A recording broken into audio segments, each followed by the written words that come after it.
Assalamualaikum warahmatullahi wabarakatuh. JoyStick in 60 seconds by Sadar is a African research administrator and virtual instructor at X and founder of Nectar Software. A joystick is a device, you can say input device, used for playing games and controlling movements on computer or gaming console. It has a stick that you can move in different directions and buttons to perform actions. By moving the stick, you can make characters or objects move on the screen, like driving a car or flying a plane. Joysticks are popular for playing games and give you a fun and easy way to control what happens on the screen.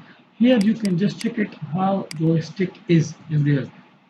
Okay, you can just check it. This is a kind of a joystick used in a real life for playing games.